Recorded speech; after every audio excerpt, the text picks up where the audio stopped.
so I think I'm going to officially evict him. Yep. Well, what do you say we give these guys some extra shutdown? Yeah. Yeah. Let's do it.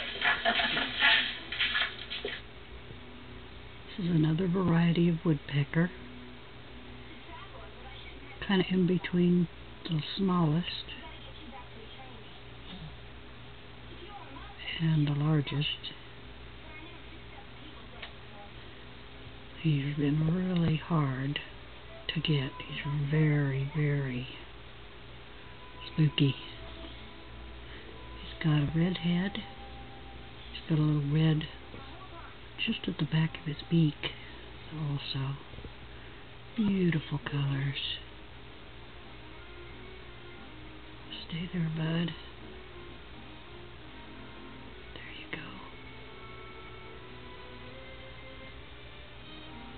It's been very difficult to get this guy. Look at his beak full of suet. They're just magnificent to watch. I have a smaller variety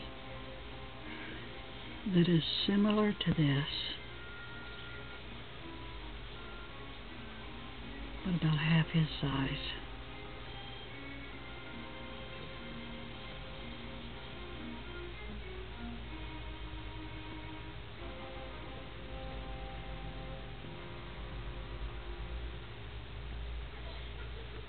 So pretty.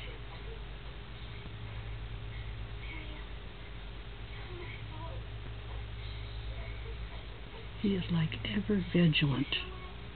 The entire time he eats, he never lets his guard down. There he goes.